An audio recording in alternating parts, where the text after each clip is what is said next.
ಕೋಣೆಯಲ್ಲಿ ಹೊತ್ತಿಸಿಟ್ಟಂತಹ ದೀಪವಿದು. ಇಲ್ಲಿಗೆ ನಿನ್ನ ಪರೀಕ್ಷೆಗೆ. ಅರ್ಥವಾಗಿಲ್ಲ ನನಗೆ. ದೇವರ ಕೋಣೆಯಲ್ಲಿ ಹೊತ್ತಿಸಿಟ್ಟಂತಹ ದೀಪದ ಮುಂದೆ ಕೈ ಮುಗಿದು ನಿಂತಹ ಭಕ್ತರು ಬೇಡಿಕೊಳ್ಳುವಂತಹ ಕಾಲಕ್ಕೆ ಅವರ ಮೈ ಮನಸ್ಸಿನಲ್ಲಿ ಯಾವುದೇ ಒಂದು ಕೆಟ್ಟ ಭಾವಗಳಿಗೆ ಅವಕಾಶ ಇರುವುದಿಲ್ಲ. ಅಲ್ಲಿರುವುದು ಶುದ್ಧಾಂತರಂಗ, ಭಕ್ತಿ ಪ್ರಧಾನವಾದಂತಹ ಭಾವ.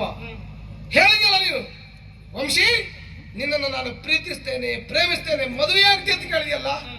ನೋಡೋಣ, ನಿನ್ನ ನಿಜವಾದಂತಹ ಪ್ರೇಮ ಇಲ್ಲಿ ಅನಾವರಣ ಆಗಲೇಬೇಕು.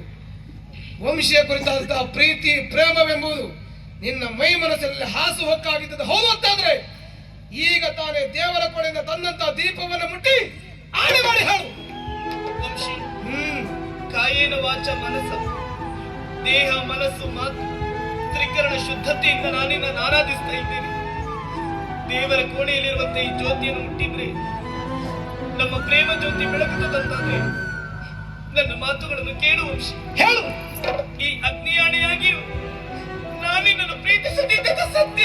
ಧರ್ಮೇ ಜಾಲ್ ಅರ್ಥೇ ಜಾಲ್ ಕಾಮೇ ಜಾಲ್ ನಾತಿ ಚರಾಮಿ